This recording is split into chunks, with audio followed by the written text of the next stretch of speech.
¿Qué tal? ¿Cómo están? Estamos aquí en este podcast, en este segundo episodio, donde hemos estado revisando y platicando con algunos de los pastores de la Iglesia Nacional Presbiteriana de México, y hoy nos toca estar con el pastor Pedro Arcos. Qué bueno que esté con nosotros, pastor. Gracias por invitar, por compartir con ustedes esta entrevista, esta plática. El pastor actualmente colabora pastoralmente con la Iglesia Berit, la Iglesia Nacional Presbiteriana de México Berit, que está aquí sobre Prolongación Moctezuma. Y hace algún tiempo, pastor, yo estuve viviendo aquí muy cerca, no sé a cuántos lotes, como a 10 lotes o algo así de aquí, y nunca había venido. Es una cosa muy curiosa, y sé lo que significa estacionarse aquí y las patrullas y todo lo que pasa aquí alrededor, que seguramente usted ha sufrido de alguna manera.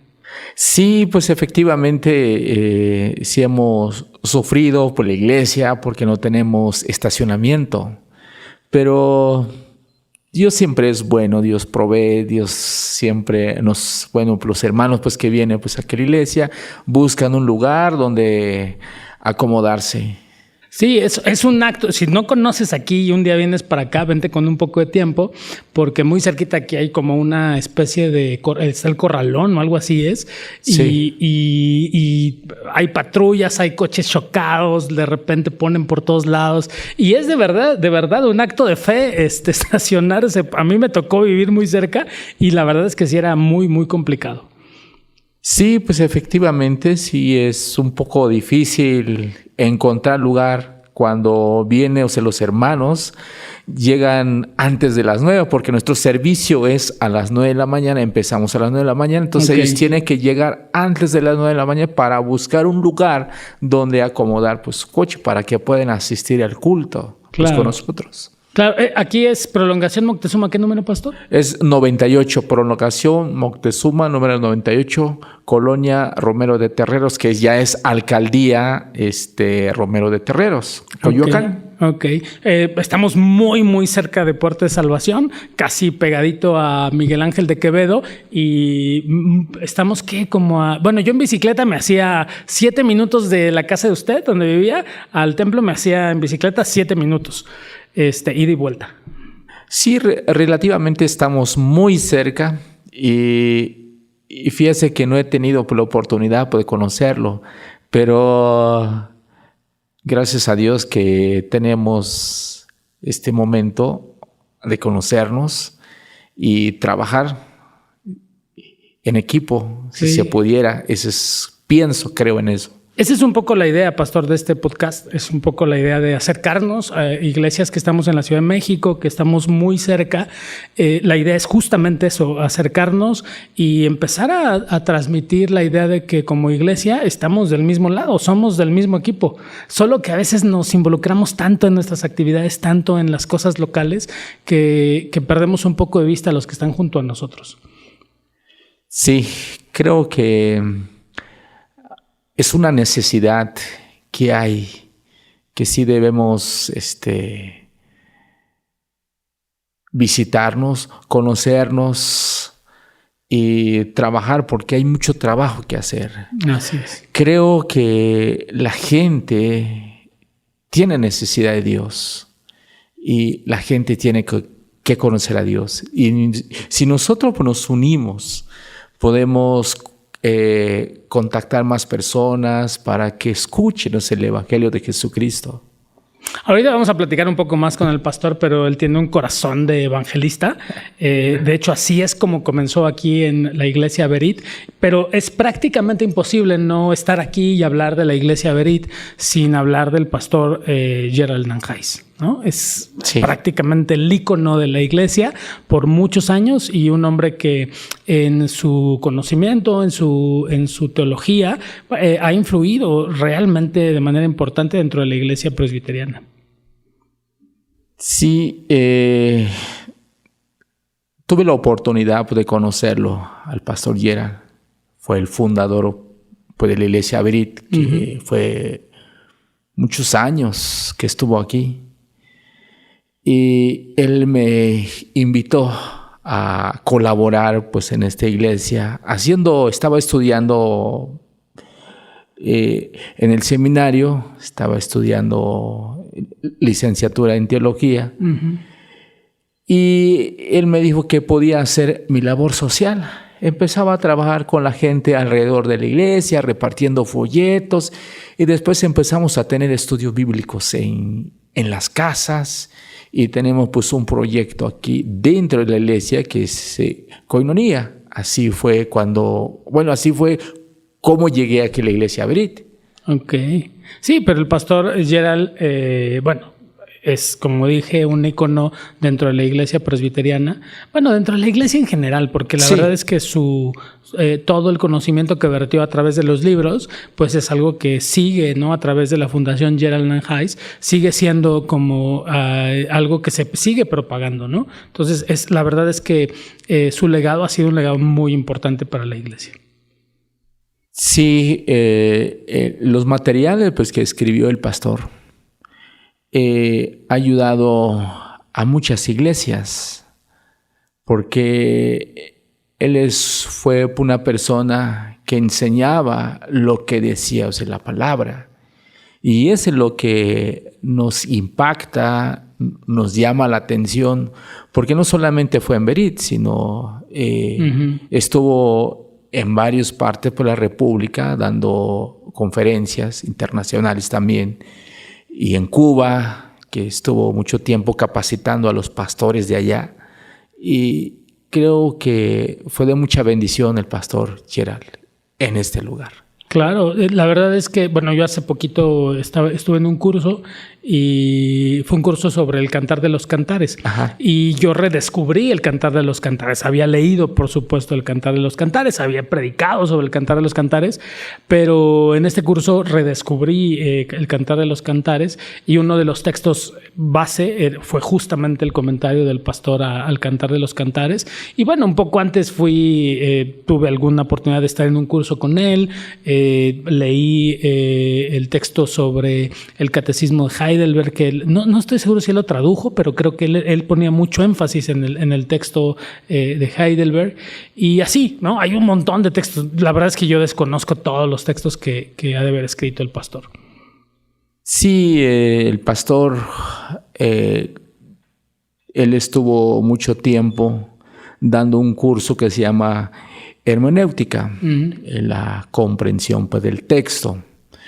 Y tiene que ver pues, con la interpretación pues, del texto, pues, de la Biblia.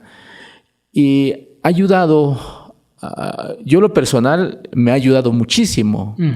Y también la iglesia, porque la iglesia cuando uno predica y los hermanos tienen pues, la Biblia pues abierto, escuchando al predicador lo que está diciendo, si dice lo que dice la Biblia. Entonces, creo que el pastor Gerald fue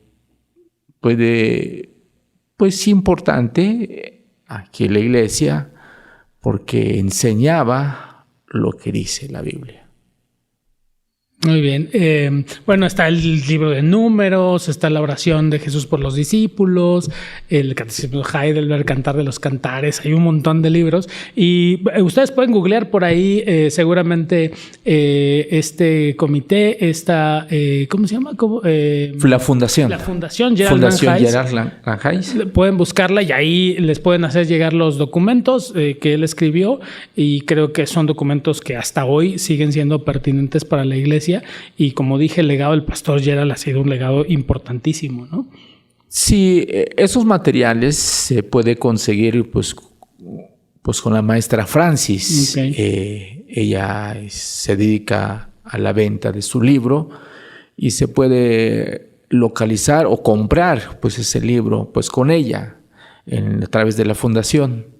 Y creo que es bueno pues que la iglesia, no solamente la iglesia Berit, sino otras iglesias presbiterianas, pues lo pueden comprar porque sería de mucha utilidad para conocer más de la palabra de Dios. Claro. Él hacía énfasis, Gerald, el pastor Gerald, si uno quiere conocer a Dios, uno tiene que leer la Biblia. Y entonces, por la manera, por la forma de conocer a Dios, decía, hay que leer la Biblia, estudiar la Biblia, dice. Claro. Pues aquí estamos en el lugar donde predicó el pastor Gerald. Gracias por recibirnos, pastor Pedro. Gracias por permitirnos conversar aquí. Y la verdad es que imagino que gran parte del problema de ser pastor de Berit es tener este legado del doctor Gerald Nanhais, ¿no? Es como un peso importante para usted y para cualquier pastor que desde aquí predique. Pues efectivamente, pastor, es mucha responsabilidad de pasar al frente, tomar el púlpito, porque el pastor hizo mucho énfasis a la enseñanza y la gente, pues la iglesia, escucha lo que dice el predicador y tiene que decir lo que dice la Biblia. Uh-huh. Entonces, quiere decir pues que el pastor tiene que estudiar. Entonces, es mucha responsabilidad y hay preocupaciones porque tiene que estudiar. Uh-huh. Bueno, y supongo que también ¿te parece que nos hablemos de tú? Por supuesto. Sí, porque digo, ya estamos aquí hablando de usted como con mucho respeto y nos respetamos, pero no somos compañeros en el ministerio. Y imagino que también el tema es que la expectativa que la gente tiene de ti o de cualquier persona que se para aquí a predicar, pues es una expectativa muy alta porque por muchos años escucharon al pastor Gerald y escucharon su sapiencia y evidentemente pues esperan que todos tengan esa estatura, ¿no? Sí, a veces uno pues se siente muy pequeño, ¿no? Por lo mismo que el pastor que estuvo aquí pues era una persona muy culto, tiene un profundo conocimiento de la palabra. Pero también entiendo que también Dios usa a las personas, ¿no? Yo creo que lo que uno tiene que hacer es estudiar pues, la Biblia para poder transmitir el Evangelio de Jesucristo. Claro. Yo tuve un poco el peso del pastor Abraham Pech, que por muchos años fue pastor de la Iglesia Puerta de Salvación. 40 años, si no mal recuerdo, ¿no? Evidentemente hubo pastores en el intermedio, pero siempre regresaba el pastor Pech. Entonces, cuando uno le toca trabajar con alguien de ese tamaño, ¿no? De ese legado, pues hay nervios y hay expectativas por todos lados, pero como bien dices, uno empieza a temblar en las rodillas, ¿no? Tú dijiste, hasta ese chiquito, pero le tiembla uno en las rodillas porque hay un peso de legado que trae uno detrás. Pero finalmente la iglesia está viva y la iglesia tiene que seguir adelante, ¿no? Creo que la parte fundamental es que si uno predica la palabra y la iglesia está ahí, entonces el que sostiene a la iglesia, el que proyecta la iglesia, pues es la palabra. Eso es muy importante, creo. Lo personal es siempre predicar la palabra. Sí, pues efectivamente yo me siento muy pequeño porque estuvo una persona que tiene muchos estudios y hacía un buen exégesis en la Biblia, que es la parte más complicada. Pero él siempre decía, el pastor, ni modo, hay que estudiar, dice. Entonces, pues como el buen Cantinflas, él decía, ni modo, pues hay que estudiar. Entonces, sí, pues efectivamente sí tenemos que estudiar, tenemos que leer la Biblia y pues apoyarnos en los comentarios bíblicos. Y pues no quiere decir que tenemos que decir lo que dice el comentario, pero eso nos ayuda para poder comunicar, la palabra. Claro. Bueno, ahí está el consejo para todos los que predicamos. Ni modos, hay que estudiar. No hay de otra opción más que estudiar para compartir con la iglesia lo que dice el Evangelio. Creo que es un muy buen comentario del pastor Gerald que creo que debemos atesorar porque finalmente eso es lo importante, la predicación del Evangelio. Y como decía, que ha demostrado finalmente que la iglesia es de Dios, la iglesia es del Señor, Él es la cabeza y Él es el que hace que siga adelante.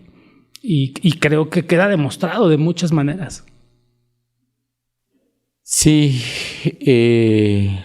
como decía hace rato, el que sostiene la iglesia es la palabra. Uh-huh. Y no, a veces hay una confusión.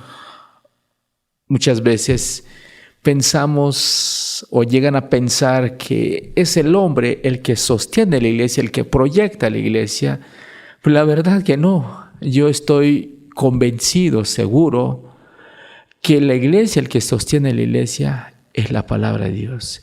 Y lo que nos toca a nosotros, a mi parecer, es ser fiel a la palabra, transmitir la palabra de nuestro Dios. Amén. Yo creo que esa es la verdad y no dejamos de reconocer el legado de las personas, no dejamos de reconocer el esfuerzo, el amor que tuvieron a la iglesia, pero finalmente han dejado una base donde tenemos que seguir creciendo y seguir no creando otro fundamento, sino el fundamento que es Cristo como lo establece la Escritura. Y creo que eso es lo importante, ¿no? Sí, el pastor Gerald, él fue mi maestro, tuve la oportunidad de estudiar con él. Y yo soy de lento aprendizaje, pero él tuvo mucha paciencia conmigo, él siempre me ayudó, me orientó, pero pues él ya no está con nosotros, pues si nosotros tenemos que seguir lo que aprendimos de él, lo que aprendemos de Cristo, pero nuestro fundamento, como bien lo dice usted, pastor, es el fundamento de los apóstoles, que es nuestro Señor Jesucristo. Así es. Dices tú, acuérdate que nos vamos a hablar de tú. Dice que es de lento aprendizaje, pero obviamente no. ¿Cómo es que llega Pedro Arcos a Berit diciendo que es de lento aprendizaje? A ver, platícanos. Bueno, yo estaba trabajando a una iglesia en Tamaulipas. Había terminado mi bachillerato en teología. Estuve como 8 años, ahí me casé allá. Uh-huh.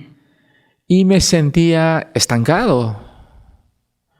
Y yo quería aprender, pero no había seminario allá como acá, uh-huh, acá en la Ciudad de México. Entonces hablé con mi presbiterio si me apoyaba para venir a la Ciudad de México a estudiar.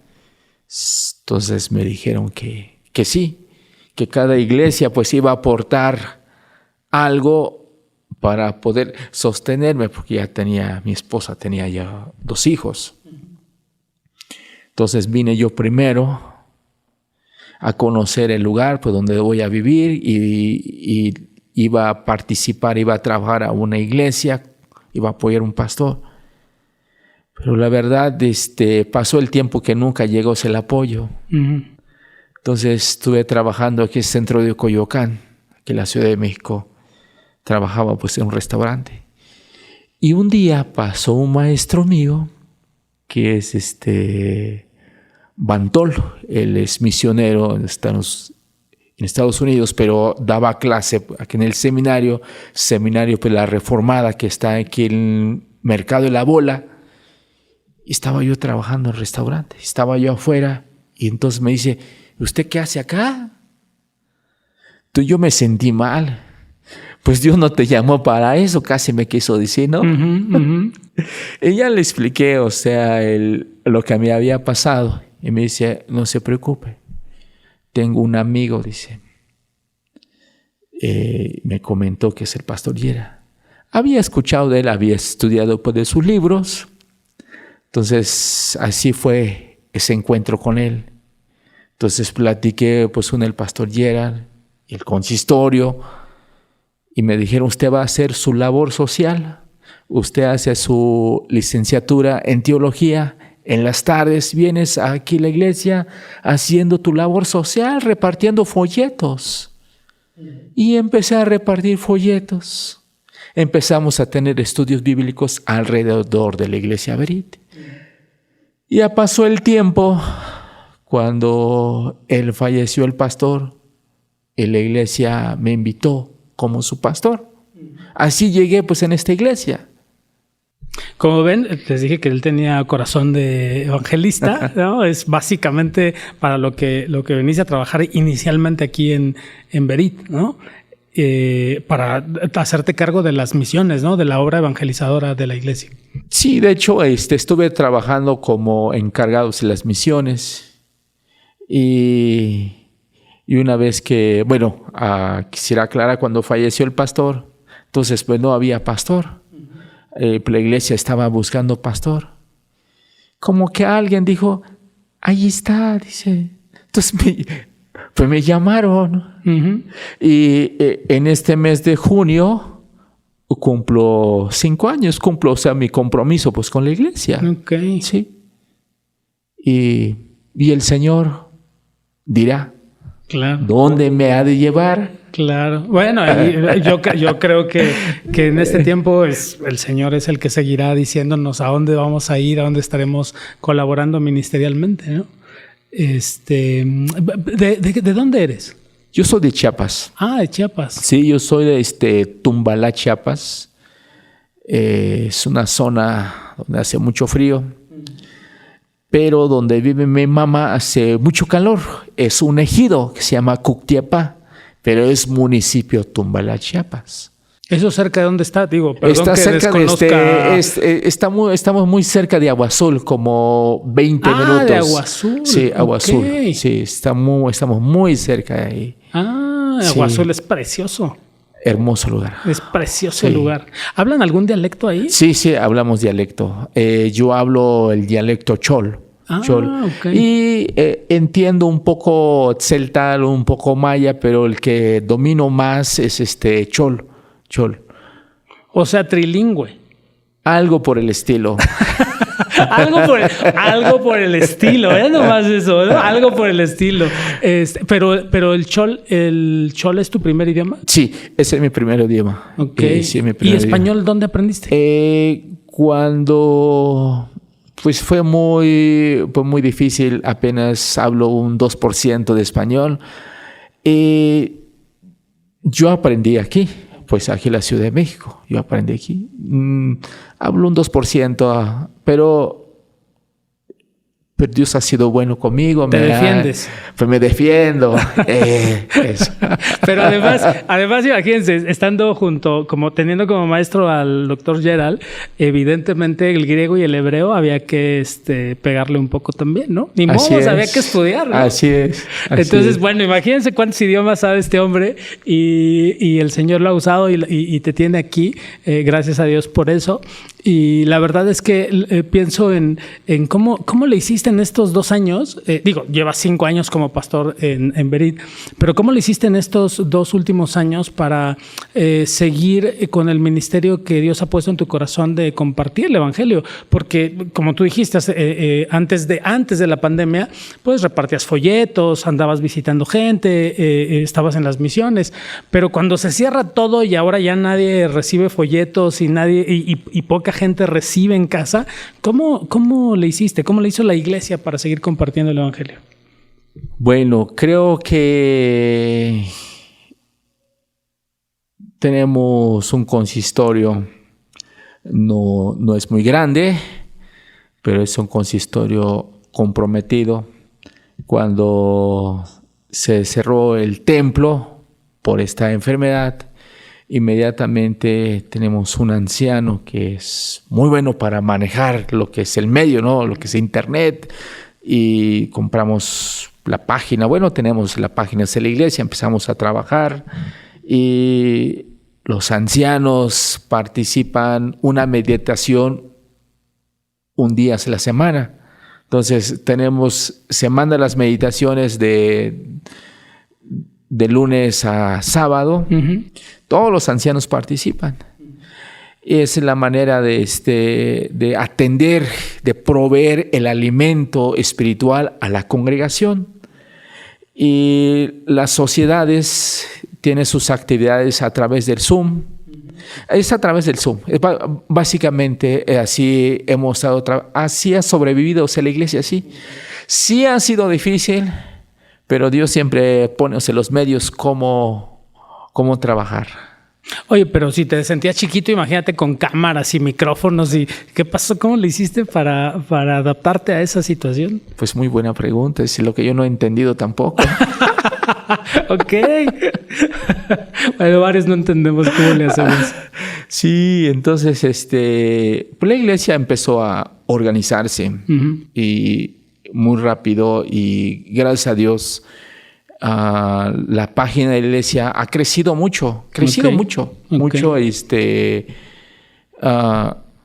porque antes de la pandemia a lo mejor asistía 200 gente o menos, y ahorita hay más gente pues que está escuchando el evangelio.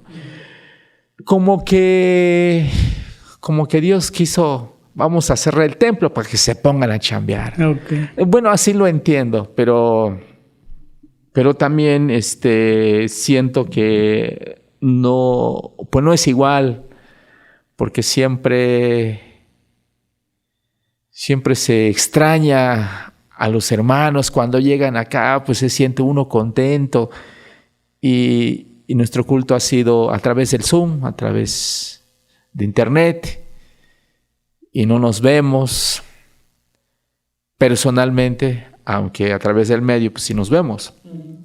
Sí ha sido difícil, pero Dios ha sido generoso pues con su iglesia.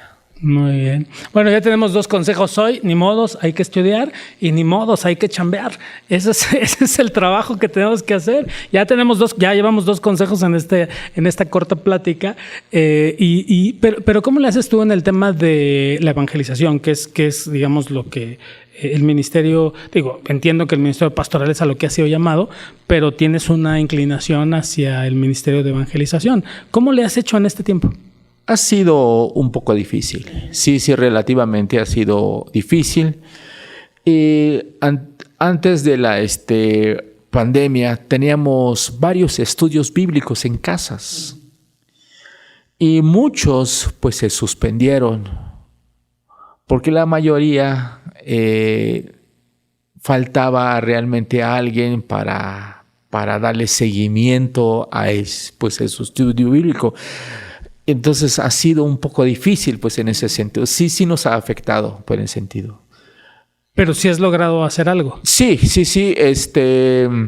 A través de las predicaciones, los cultos, las meditaciones se mandan al grupo de WhatsApp donde hay estudios bíblicos. Uh-huh.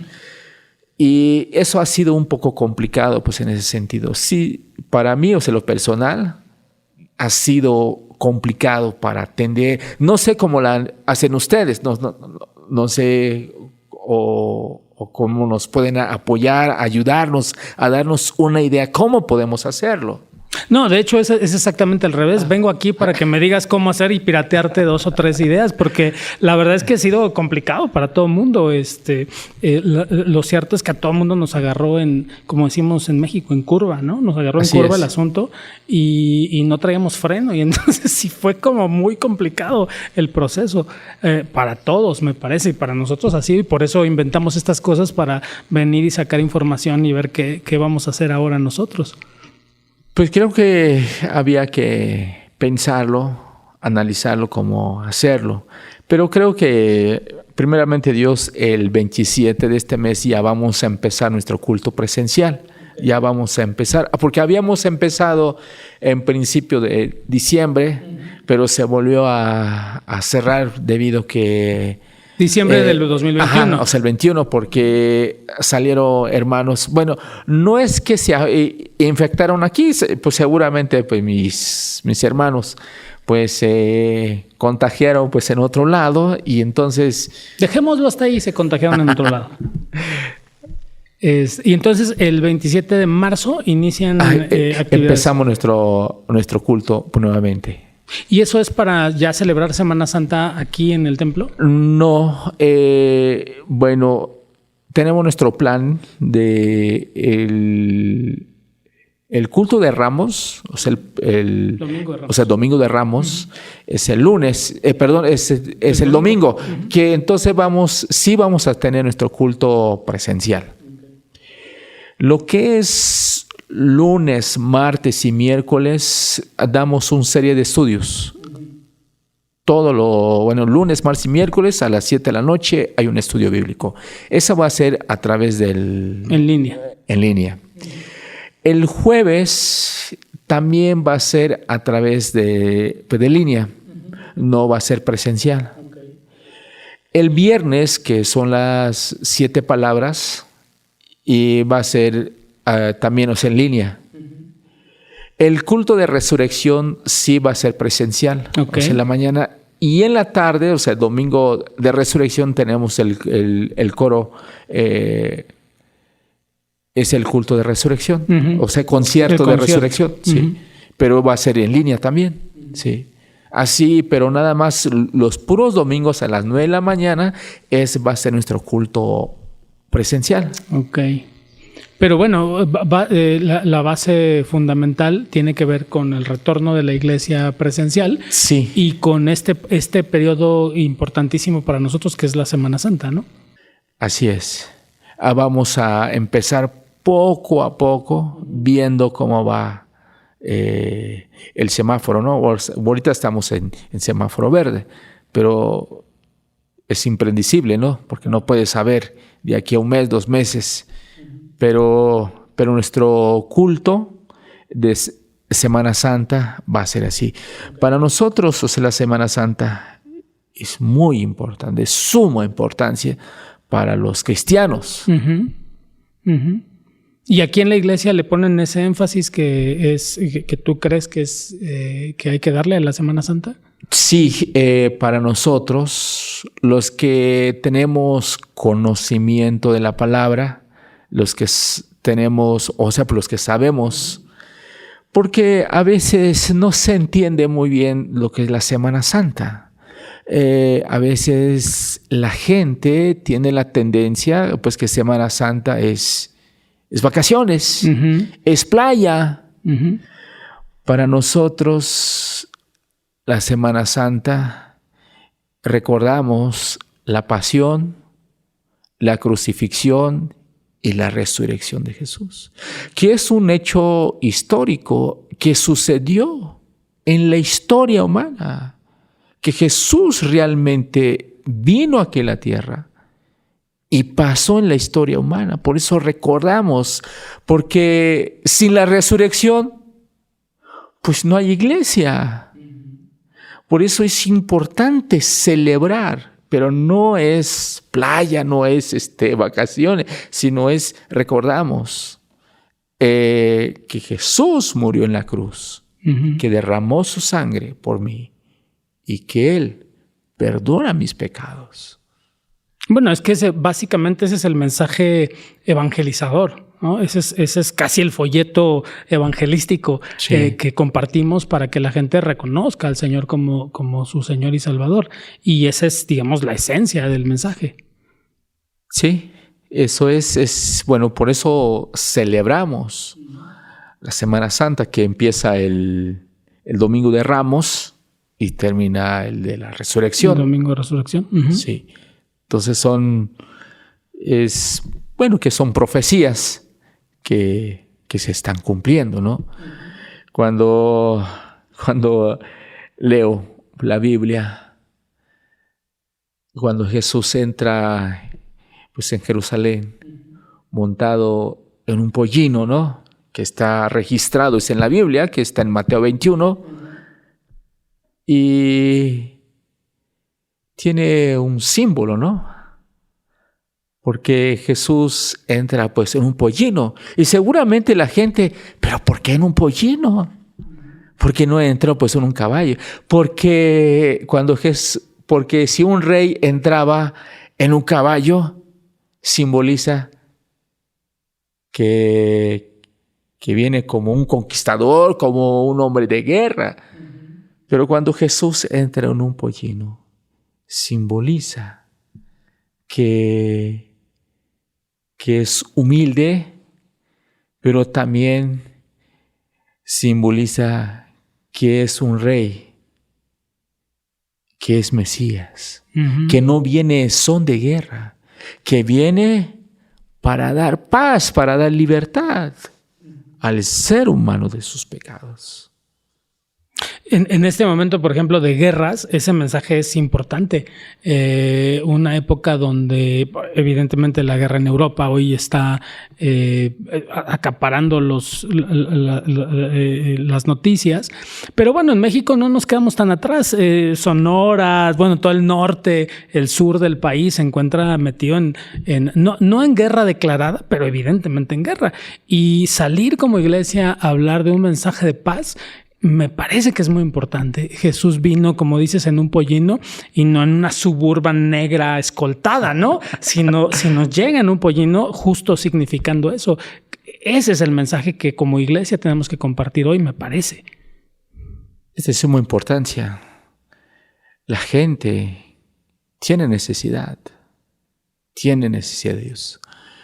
Y yo recuerdo muy bien, en una ocasión, el pastor Gerard, él decía que el único que puede corregir al ser humano es Dios, y lo hace a través de la palabra. Porque muchas veces el ser humano andamos muy suelto. No estoy hablando de la panza, no, sino en el sentido que, pues, que estamos... De repente también. Bueno, también, ¿no? Pero muchas veces que estamos sueltos en el sentido que estamos desviados, ¿no? O sea, de la palabra, pues de lo correcto, ¿no? Estamos viviendo en conformidad a nuestros deseos, ¿no? A nuestros conceptos de vida. Sí. Creo que lo que necesita el ser humano es Dios. Porque sí escuchamos los medios, todo eso, y explica, ¿no? A mi parecer, lo que necesita es la palabra de Dios. Porque la palabra de Dios es informativa, pero también es correctiva. Porque nos informa lo mal que estamos, pero también nos corrige. Y entonces es lo que necesita la gente. Y la iglesia tiene una tarea que realizar. Y la iglesia tiene que cumplir con su tarea, su propósito, que es hablar de Cristo. Creo que en esta Semana Santa es cuando la iglesia, todo el mundo tiene que estar involucrado para comunicar el Evangelio. Sí, voy contigo. La verdad es que la Biblia, como acabas de decir, es informativa, es correctiva, pero además me parece que podemos agregar que es formativa. Y cómo enseñamos a nuestros jóvenes, a nuestros niños, a nuestros adolescentes a ver y visualizar Semana Santa, me parece que es un tema muy importante, porque también eso forma el carácter cristiano y forma el futuro también de la iglesia. Yo creo eso, no sé tú qué piensas al respecto. Coincido pues con usted, porque Contigo. Creo que... No puede ser que me hable de tú, qué barbaridad. Lo digo por usted porque lo respeto mucho. No, bueno, entonces vamos a hablarnos de usted entonces y ya resolvemos el tema. Entonces creo que sí es muy cierto lo que dice, es formativo, porque nos forma, ¿no? Sí, creo que sí necesitamos, y la iglesia tiene que levantarse para que cumpla con su tarea. Pero en este momento creo que es muy importante que en medio de tanta dificultad que enfrentamos, la dificultad que ha traído la pandemia de estar en nuestra casa, de las guerras campales que se han organizado en algunas familias por el asunto, en medio de todo lo que pasa en este país, en medio de lo que pasa en todo el mundo, hablar de paz y hablar de cómo formamos a los niños, a los adolescentes, a los jóvenes en este espíritu de paz. Es un tema complejo, ¿no te parece? Pues muy complejo. Sí, es difícil. Pero sigo insistiendo. El énfasis Creo que es la palabra, ¿no? Sí es complicado por mis fuerzas o por mis conocimientos. Creo que no lo podemos hacer. Necesitamos la ayuda, necesitamos la dirección por el Espíritu Santo. Eso es lo que yo creo, pienso yo. Pero seguramente usted tiene esa experiencia. Si nos puedes compartir para que los que nos van a escuchar, pues también podamos ayudarlos. Insiste en sacarme información el hermano, pero yo vengo a piratearme su metodología y su información. Pero finalmente creo que lo que dices respecto a la palabra es finalmente el fundamento, ¿no?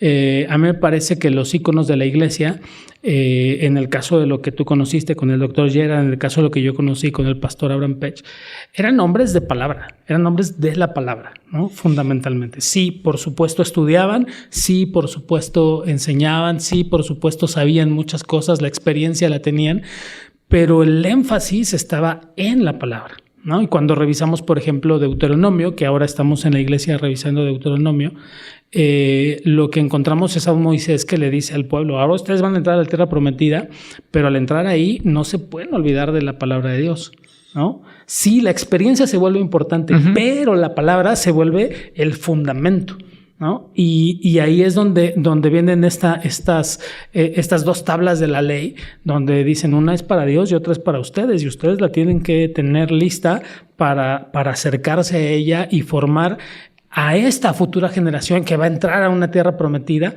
donde no ofrecía paz, ¿no? No ofrecía paz, pero finalmente dice, esta palabra les va a ayudar para encontrar la paz. Una paz en medio de una tierra prometida que Dios les dio, pero además una paz que tiene que ver con lo que la misma Escritura habla acerca de que sobrepasa todo entendimiento, ¿no?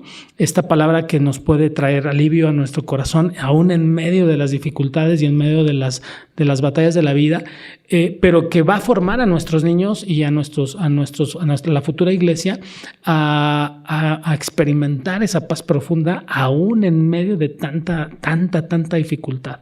Creo que el énfasis en la palabra me parece que es el énfasis de la reforma, ¿no? Es el énfasis de lo que, como digo, los grandes íconos de la iglesia, pero es el énfasis que debemos seguir teniendo como iglesia.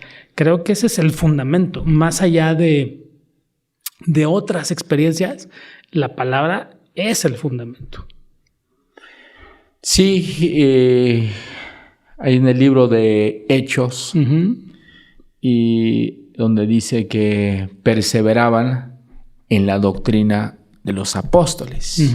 Hechos 2. Ajá, Hechos 2:42, si no me equivoco. Y sabes que, como le mencioné hace rato, que soy de lento aprendizaje, entonces se me olvidan las cosas. Sí, Hechos 2:42, o sea, se le olvidó el... Entonces, ahí el apóstol Pedro hacía énfasis en eso, ¿no? Que la iglesia perseveraban en la doctrina de los apóstoles. Creo que es lo que nosotros, pues es lo que la iglesia debemos seguir en ese sentido, perseverar en la doctrina de los apóstoles, que es la doctrina de Cristo. Porque si nos empezamos a desviarnos ya, entonces ahí es donde está el peligro. Por eso hago énfasis también, como el pastor Gerard, solo la palabra. ¿Sí? Creo que en esta Semana Santa tenemos que hacer énfasis en esto, porque en esta situación que vivimos en pandemia, y seguramente hay hermanos perdieron pues sus seres queridos que necesitan consuelo, paz, y es el oportuno para decirles que en el Señor encontramos la paz.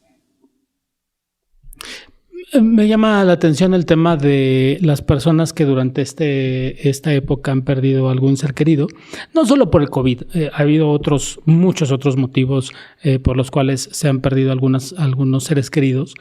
Y el consuelo que debe venir del Señor es algo que experimenta justamente la familia y los discípulos de Jesús. O sea, finalmente él fue arrebatado o les fue arrebatado por la muerte. Ellos todavía no esperaban ya Jesús les había dicho la resurrección, pero no creían, ¿no? No creían en la resurrección. Entonces les arrebatan a este ser querido que para unos es el hijo, para otros es el hermano, para otros es el maestro. Y los discípulos entran en un proceso de duelo que los lleva a perderse por unos días, unas horas. Y encontramos en el texto bíblico cómo se pierden, ¿no? Pero viene la resurrección y se vuelven a unir y el gozo regresa a ellos. Y la paz y el objetivo el objetivo de seguir llevando el evangelio hasta lo último de la tierra después de la resurrección. Creo que ese mensaje, no sé qué te parezca, pero me parece que ese es el mensaje que hoy podemos compartir con nuestros hermanos que han perdido un ser querido.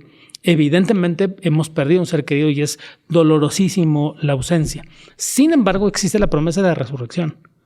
Así como Cristo resucitó, Él es nuestras primicias de lo que nosotros vamos a hacer.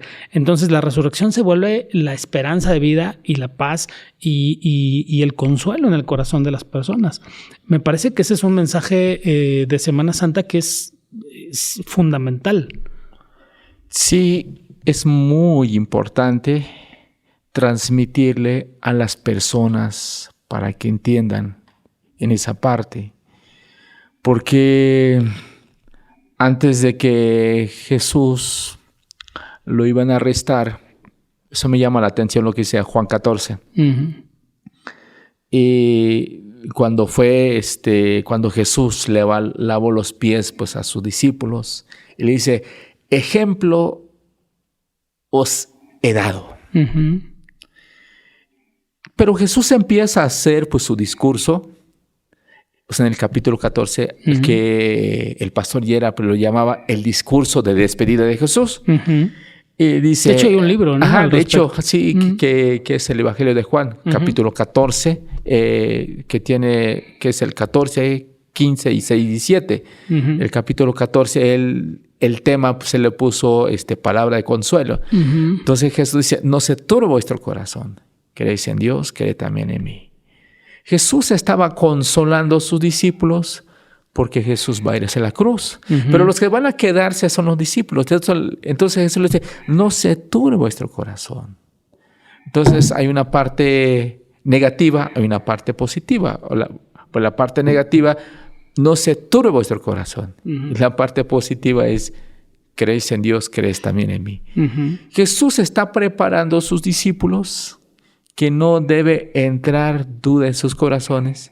Jesús va a morir porque era necesario, ¿no? Para redimiros el ser humano. Uh-huh. Y también cuando alguien muere, pues algún ser querido, pues nos duele, ¿no? Cuando alguien fallece, pues un hermano en la fe, pues duele, porque como seres humanos duele.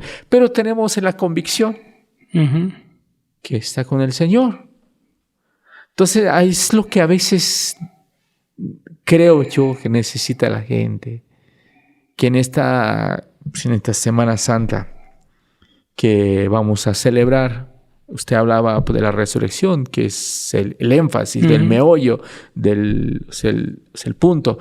Porque si Cristo pues, no resucita, entonces no hay nada de esperanza. Uh-huh. Vana es nuestra fe. Vana es nuestra fe. Entonces, el Señor resucitó, tenemos esa esperanza.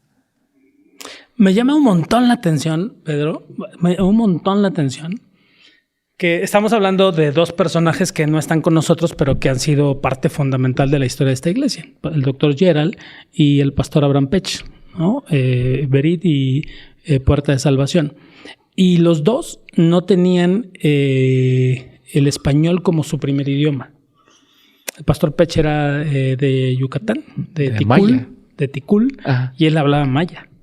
Y el pastor Gerald, pues no era mexicano. ¿No? No sé exactamente cuál era su idioma de origen.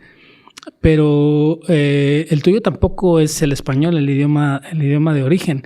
Los tres, bilingües, trilingües o muchos más idiomas que conocían, o políglotas, ¿no? Como se les llama. Bueno, yo a duras penas sé el 1% de español, ¿no? Pero me llama mucho la atención que sean personas que saben otros idiomas, porque al final esta multiculturalidad le da un sentido diferente a la iglesia, le da una visión diferente a la iglesia. ¿Cómo ves tú hoy en tu estado de origen este asunto de la predicación del evangelio en el idioma original?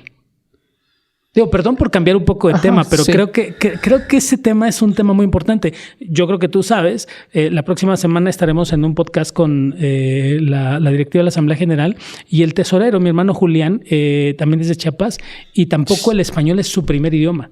Entonces, estamos viendo un ingreso a la iglesia, a la iglesia casi cosmopolita de muchas personas que el español no es su primer idioma. Y eso da, insisto, una visión diferente de predicación del evangelio y de visión de la palabra.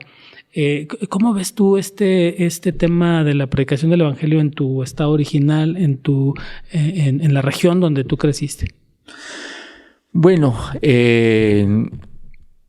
allá en mi pueblo hay una iglesia que es presbiteriana, uh-huh, y el pastor habla chol. Uh-huh. Entonces, y hay Biblias en chol. Entonces, creo que ha sido bueno cuando el pastor habla el idioma, pues, de la iglesia. Y cuando voy para allá, uh-huh, pues me invitan, uh-huh, a predicar. Entonces tengo mi Biblia en chol. Entonces tengo que predicar en chol, uh-huh, porque es lo que, pues, es mi primer idioma.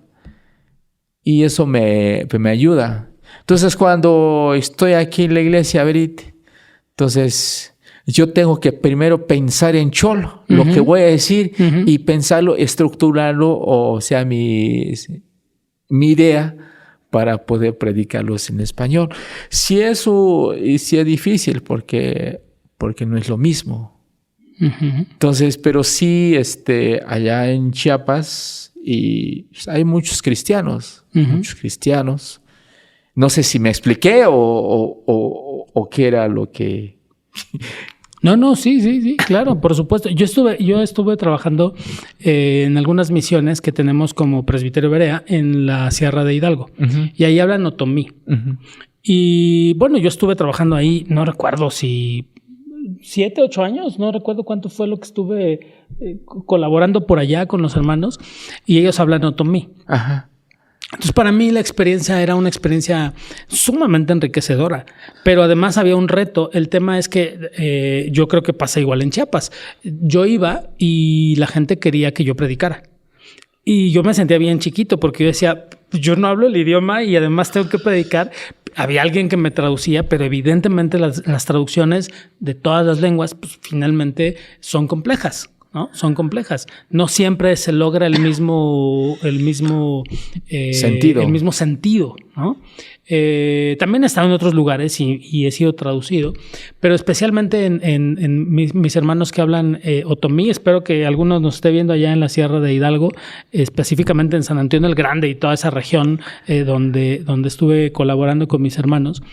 Pero era una experiencia maravillosa porque iba uno, predicaba, lo traducían, había una iglesia que sabía, prácticamente el culto era bilingüe, prácticamente, y de hecho tenían una práctica súper interesante, porque cantaban los himnos del himnario y que allá le denominan, uh-huh, del himnario solo a Dios la gloria, o del otro himnario, porque ellos tienen 2 himnarios. Entonces tienen la costumbre de cantar los himnos en los 2 idiomas. Los 2 himnos se cantan 2 veces, uh-huh, uno en español y otro en otomí. Igualito en Chiapas. Porque los niños ya tienen el español como un idioma mucho más avanzado, pero no quieren que pierdan el otomí. Entonces, hay una situación que está pasando hoy en el que parecía que los de la ciudad íbamos a esas regiones, cualquiera que sea, a evangelizar, ¿no? A transmitir lo que teníamos. Evidentemente, lo hacemos y lo hacíamos. Pero hoy lo que estoy viendo es que el Señor está usando a las personas de esas regiones para venir a la ciudad y enseñarnos otras cosas, ¿no? Con las dificultades que puede haber del idioma, esto de pensar en tu idioma y luego predicar, me parece que es todavía más complicado predicar que cualquier otra cosa. Pero hay un crecimiento y un desarrollo de esas comunidades que están enviando predicadores realmente a todo el mundo a predicar, pero conociendo otros idiomas y otras costumbres. Creo que esa es tu experiencia y a mí me parece muy enriquecedor eso. Sí, de hecho yo tengo varios colegas pastores aquí en México que también hablan chol. Okay. Y están sirviendo a una iglesia presbiteriana. Y sí es difícil, sí es muy difícil. Vienes de allá y llegas a otra cultura, porque sí es otra cultura. Claro. Usted tiene pues otra cultura. Pero creo que lo que me ha ayudado un poco, creo yo, es que ya tengo algo de años que salí, mi pueblo. Pues a mí nunca se me olvida el chol. Jamás nunca se te olvida. Entonces, y empiezas a convivir, a relacionarte con gente, podemos decir que gente de la ciudad. No sé si será la palabra correcta, ustedes me ayudarán y ustedes me entenderán. Entonces, eso ayuda a uno para poder, porque a veces tu forma de caminar, forma de hablar y forma de vestir, todo eso tiene que ver también, ¿no? Eso ayuda a uno. Yo cuando llegué aquí, tuve mucha discriminación. Yo recuerdo un maestro que tenía en el seminario y tienes que leer libros, dice. Ponte un lápiz en la boca y póngase a leer, dice. Y empezaba a leer. Aunque no entendía lo que decía el libro, pero lo leía. Okay. Y ya después, y pasó el tiempo, agarraba el libro, a veces encontraba palabras que no entendía. Voy a usar el diccionario y buscaba el significado, el sinónimo de esa palabra y lo apuntaba. A veces aprendía 5 o 10 palabras diario. Así fui aprendiendo. Entonces y es un reto para mí. Entonces, pero es algo pues que me gusta porque tengo una responsabilidad. Y eso nunca se me olvida, lo que, volviendo al tema con el pastor Yera, ¿no? Decía, ni modo, hay que estudiar. Y dice, ¿y sabes quién lo dijo? Pues no, Cantinflas, dice. Entonces, y eso me ha ayudado mucho. Sí. Y agradezco a la iglesia Berit porque hay hermanos que me han donado libros. Porque ve en mí que necesito aprender. Sí. Entonces, para alimentar a la iglesia, pues hay que prepararse, hay que estudiar. Decía el pastor también, a veces duele, dice. Y efectivamente, duele a veces estudiar. Ni modos hay que estudiar, ni modos hay que chambear y ni modos a veces duele. Ya llevamos 3 consejos. Es que me llama la atención, Pedro, mucho me llama la atención. Esto que dices, siguiendo un poco la línea de la discriminación. Tocas un tema bien sensible porque desafortunadamente resulta que hay discriminación dentro de la iglesia. Trataré de decir esto con cuidado posiblemente me equivoque y espero que ni tú ni nadie lo tome así como una equivocación. Pasa un poco como los mexicanos en Estados Unidos, ¿no? La gente ve en Estados Unidos a los mexicanos para lavar platos y servir las mesas. Pero en México, de repente a la gente que viene de ciertas comunidades o de comunidades indígenas, se les ve como así, ¿no? Como gente que viene a lavar platos y a servir mesas, ¿no? Tú estabas sirviendo una mesa o se estaba sirviendo las mesas y para algunas personas ese hubiera sido el lugar, ¿no? Pero hay una obra del espíritu tan interesante en el que ese concepto que mucha gente tiene, incluso dentro de la iglesia, da un vuelco y ahora esas personas que algunos discriminan se convierten en los líderes de la iglesia. Y ahí es donde creo que hay un giro súper importante y donde la discriminación no podría caber dentro de la iglesia cuando la obra del espíritu se está manifestando. Entonces, ahí creo que hay una asignatura pendiente dentro de la iglesia porque nosotros tenemos nuestros propios códigos de racismo y me parece que sí es una asignatura pendiente en la iglesia. Así es, efectivamente. Hasta te cuesta trabajo hablar del tema. Sí, es un tema un poco complicado.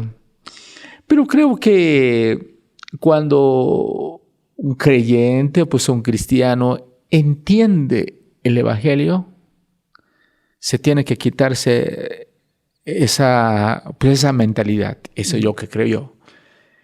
Pero si una persona no entiende el evangelio, entonces sigue todavía pues con esa mentalidad. Porque regularmente la gente, no estoy hablando de aquí, sino porque he trabajado en varias iglesias. Regularmente a veces la gente te discrimina, creo yo, por dos cosas. Por tu color o si no tienes recurso.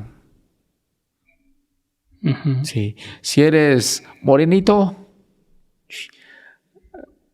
entonces allí, pero si tienes un piel blanco, entonces eres bienvenido. Sí. Bueno, eso es lo que yo espero, no ofender a... Sí, no, aquí estamos morenitos y no nos maquillamos. O sea, somos tal cual somos. Pero algo, en una ocasión, o sea, en la Biblia mismo lo dice, dice que no sé si fueron de sus discípulos, pero no recuerdo bien, dijeron, ¿podrá salir algo bueno de allí? Dice. Dice que Dios usa... Hablando de Jesús de Nazaret, ¿no? Sí. Que decían que era de Nazaret. Sí. Dios usa a la gente sencilla para avergonzar a los sabios, dice, ¿no? Entonces creo que... Pero pienso que básicamente la discriminación, o sea, muchas veces sucede en la iglesia, creo yo, es porque no se ha entendido bien lo que es el evangelio. Porque si uno lee en el libro de Efesios, como ellos decían que los judíos eran el pueblo y los gentiles pues que no era el pueblo. Entonces había esa discriminación también. Pero el Señor viene a derribar esa muralla que había, esa división que había. Entonces creo que tiene que ver, básicamente, cuando no se entiende muy bien es el evangelio. Cuando no se entiende el evangelio, entonces tenemos otra idea, que no es la palabra de Dios. Creo que el mensaje es contundente. A mí me parece que el mensaje es contundente porque Jesús viene y muere y nos envía a predicar a todas las naciones. Y evidentemente en el centro del evangelio está la no discriminación. Todos son iguales, ¿no? Hombres, mujeres, bárbaros, escitas, Todos somos iguales delante del Señor, y creo que ese es un mensaje bien importante dentro de la iglesia, donde, como tú has dicho, y creo que tendríamos que aprender, que el correcto entendimiento del evangelio tiene que ver con el no racismo. Pero además, yo quiero agradecerte, Pedro, porque además el correcto entendimiento del evangelio no solamente tiene que ver con el no racismo, sino me parece que tiene que ver con los no obstáculos para, vengas de donde vengas, poder ser usado por el Señor para algo especial. Estar tú aquí en esta iglesia, estar en esta ciudad con todo, representa no el racismo de la gente, de quitarse de la cabeza que alguien es morenito o que no tiene dinero, como decías, sino también de quitarse de la cabeza que son güeritos y que tienen dinero, ¿no? Porque también es una cosa que se carga como alguien que viene de otra cultura, de otra región, y también se carga de eso. Y creo que también la gente ve a los que vienen de esas regiones, ven a los que son güeritos o tienen dinero y ya no se arriesgan a acercarse, cuando el evangelio nos ha dado la oportunidad de sabernos hermanos de donde quiera que vengamos. Sí, así es, eso es. Entonces, yo te quiero agradecer mucho que tengas ese valor para, a pesar de las dificultades, a pesar del 2% que dices que hablas de español, que no es, obviamente eso no es cierto, pero te quiero agradecer que nos des ese ejemplo que a mí me llena, me reta, ¿no? A lo mejor yo no soy de una cultura así, pero sí de repente ves a un europeo, a un español, a un americano, y de inmediato sientes ese peso de sentirte más chiquito, pero finalmente en el evangelio y en el reino somos iguales. Y eso es lo que nos enseña en la Biblia, que pues no hay distinción, sino todos somos iguales. Cristo murió por todos. Entonces creo que es lo que hay que enseñar a la iglesia, y que la iglesia tiene que aprender en eso, y pues hay que enseñarle. Sí. Sí, insisto, el tema es en las dos direcciones. El tema es en las dos direcciones. Sí. En la dirección de no discriminar a aquel que viene de algún determinado lugar, o que habla un determinado idioma, o que tiene una determinada posición socioeconómica, pero también al revés. Sí. Creo que el mensaje es contundente en ese sentido. Me gusta la idea. Dios siempre habla muy claro. Y a veces nos duele lo que dice, pero es la realidad de las cosas. Sí, definitivamente. Bueno, ya llevamos un buen rato aquí. La verdad es que yo seguiría platicando. Casi te pediría que cantaras en chol, ¿no? Pero hay mucha gente de otros estados que nos está viendo, y me parece que es una muy buena oportunidad para hablar de estas personas de esta iglesia que el Señor ha ganado con su sangre en otras regiones, que hablan otros idiomas, que hablan otros dialectos y que tienen otra cultura. Creo que la inclusión de esas personas al reino es algo que, como decía hace rato, es una asignatura que tenemos pendiente y que es muy, muy importante. Entonces, te voy a pedir un favor enorme y espero que me puedas ayudar. Dirígete a la cámara que tienes enfrente y despídete de tus hermanos de allá de Chiapas que hablan chol. Mándales un mensaje en tu lengua natal, y yo creo que va a ser bien interesante que nuestros hermanos que están allá sepan que aquí en la Ciudad de México hay un siervo del Señor que es de ellos y que está aquí ministrándonos y ayudando al crecimiento del reino. Bueno, antes que nada quisiera agradecer al pastor David Silva por la oportunidad y su equipo de trabajo que está aquí, por su pasión, por su dedicación, porque esta es la manera de transmitiros el evangelio. Pero también agradezco a mi iglesia que está en Chiapas, que está en el ejido Cuctiapa, municipio de Tumbala, Chiapas. Se llama la iglesia Jesús de Nazaret. Y les mando saludo al pastor, a los ancianos, a todas las organizaciones de la iglesia. y también a la Iglesia Berit por su pasión siempre de servir al Señor. Y en Semana Santa, el Viernes Santo, vamos a escuchar las 7 palabras que expresó Jesús desde la cruz. Y cada una de las palabras pues, que vamos a escuchar van a exponer los ancianos de la iglesia. Entonces, los invitamos, aprovechen, hermanos. Entonces, ahora voy a hablar, mi dialecto. Kermaño hop, ya añetla, ya chi Chiapas, chi Cuctiepa, municipio Tumbala. Seguramente la Cañayonech, aba Pedro Arco Sánchez, Oñolaya chi Cuctiepa, Walon chi Chel y la chi Iglesia Berit y la chi Ciudad de México. Y mixobeñasla cha Shukujach me la ñop en el aquium.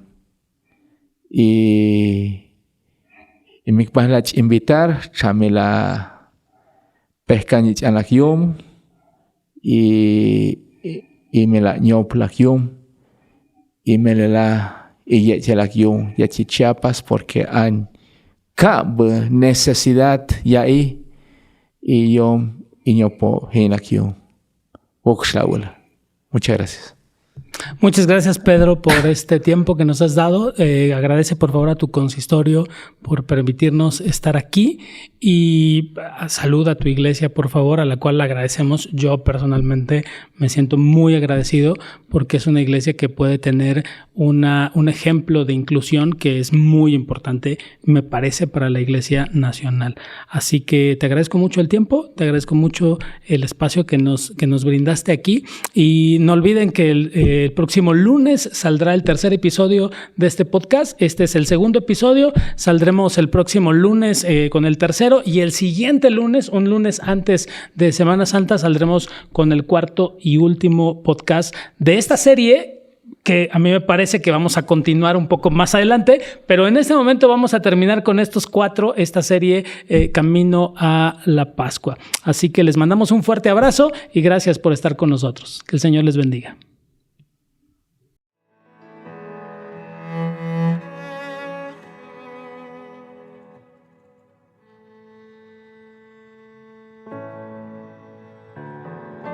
En Dios haremos proezas.